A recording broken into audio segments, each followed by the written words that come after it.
Welcome years 7, 8, 9, 10 and 11 to this week's assembly. The theme of this week's assembly is Holocaust Memorial Day.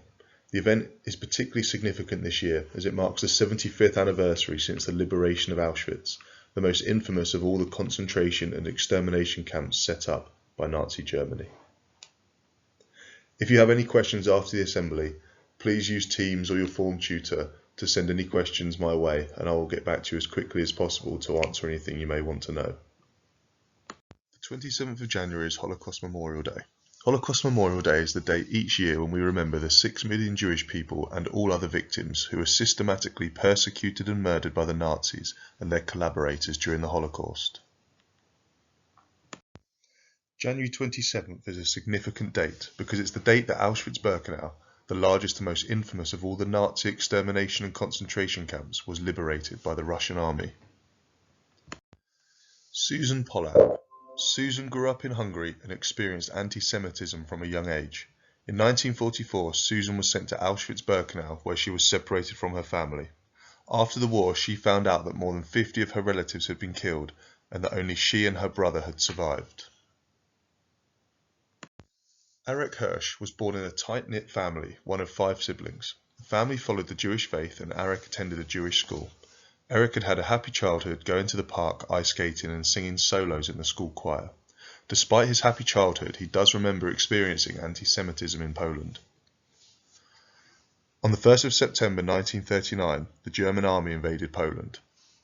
Erich's family fled their home and went to Lourdes to stay with family. Lourdes was a similar city to Manchester, a huge industrial city. The journey to Lourdes was 65 kilometers and it took them 3 days to walk. Erich remembers seeing German soldiers laughing and joking whilst humiliating Jewish men by cutting off their beards.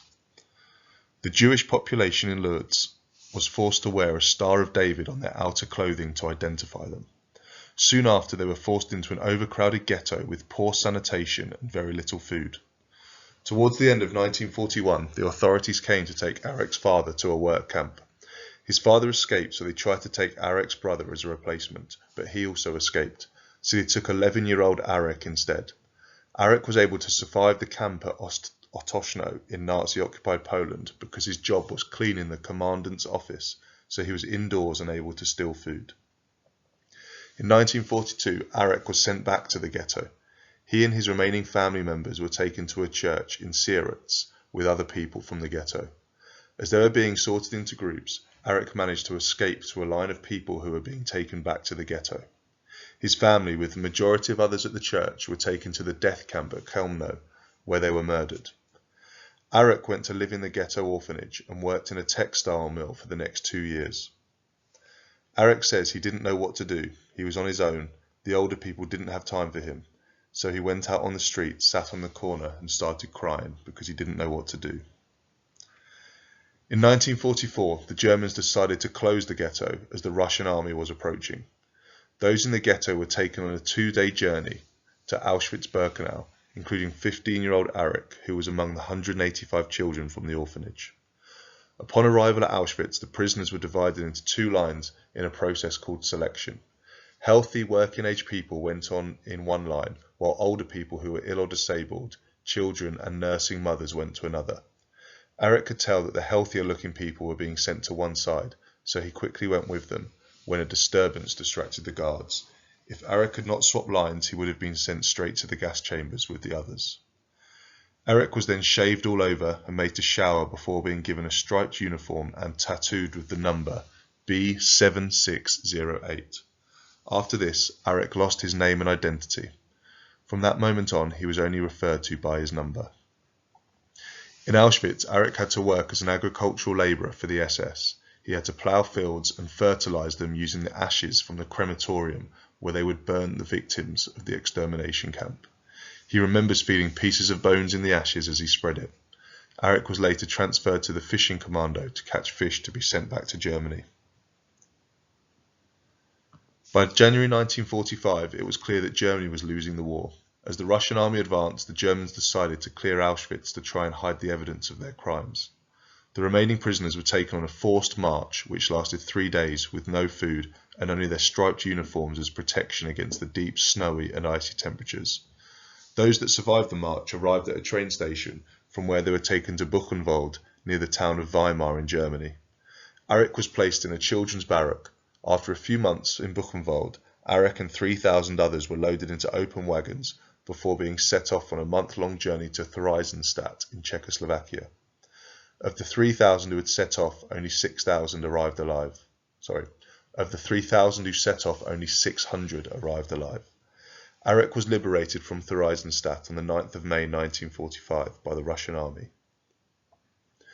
Arik was eventually brought to England with a group of 300 children in August 1945. The group included some girls but were generally known as the boys. As they were taken to Windermere in the Lake District to recuperate and learn English, Arik then moved to Liverpool with some of the boys to learn a trade. Arik discovered that only 40 people from his hometown had survived the war. Most of the people had been killed at the death camp in Chelmno, including most of his family.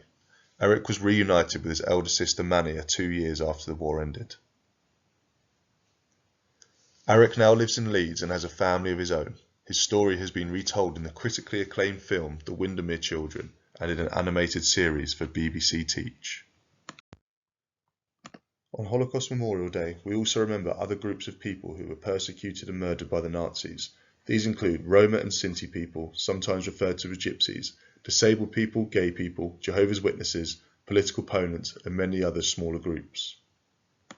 Rudolf Brasta was the last known concentration camp survivor deported specifically for homosexuality. He was sent to prison twice and then deported to Buchenwald concentration camp in 1942, where he was subject to forced labour for 32 months. After the Holocaust, the world said never again, but humanity has failed to learn lessons from the Holocaust, and genocides continue to happen today.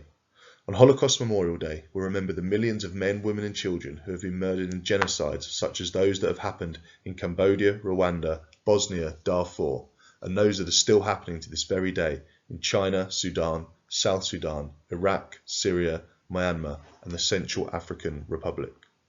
Genocide is the deliberate killing of a large number of people from a particular nation or ethnic group with the aim of destroying that nation or group. The 10 stages of genocide. Genocide does not happen out of the blue. It is a result of ongoing prejudice and persecution which sees a group treated differently from the rest of society. On Holocaust Memorial Day, we are reminded of what can happen when prejudice and persecution are left unchallenged, and our responsibilities to stand against these processes when we see them in our own communities. This image shows the 10 stages of genocide and helps us to know what warning signs to look out for. These stages may occur simultaneously or in a different order. Take a few seconds to have a look over these different stages. Across the UK, thousands of local events and activities take place every year in schools, communities, libraries, prisons, museums and galleries, in faith groups and many more. These activities include candle lightings, performances, art projects, readings, talks. Each event is an opportunity for people to reflect on the lives of those who were affected by genocide and to challenge prejudice, discrimination and hatred in our own society today. People are still discriminated against today because of their religion, their race, their sexuality or another element of their identity. Whilst we are not at immediate risk of genocide here in the UK, hate speech and prejudice are frequently seen online and the number of hate crimes recorded each year has been increasing. Despite the lack of attention from the UK media, both attacks on Jews and Muslims has increased by over 10% in the past year. Outside of the UK, at this very moment, genocide is taking place in the region of Darfur, as well as the other areas I mentioned earlier, including China, Iraq, Syria, Myanmar, and the Central African Republic. Here is a list of all the things that you can do to get involved in Holocaust Memorial Day, or to learn more about the event and to spread information about genocides and injustices happening around the world today. Auschwitz by Charles N. Whitaker. The semi-quaver chugging of the train on the track, and the people on board who will never go back, and the terror in the eyes of all the young ones to go, with no one knowing as the train comes to slow. Those men at the station as the ramps drop down, where humanity lost is the only crippled sound. Hope gone for those who stand behind the hard, sharp wire, and the smoke in the towers rises just a little higher. and the blue ink stabs a little harder in the skin, above the veins of despair where murder let it in, and the terror in the eyes of all those about to leave. Another train on the track, no last-minute reprieve. And the slow, crotchet chugging of the train on the track, and the people on board who will never go back. If you want to find out more about how you and other young people can get involved in Holocaust Memorial Day, please visit www.hmd.org.uk/youth.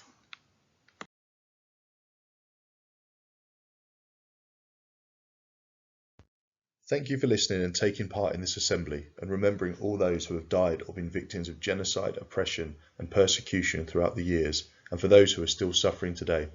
Remember, we together can learn more, raise awareness and try our very best to make society and the world a better place so that we do not see a repeat of these events in our future.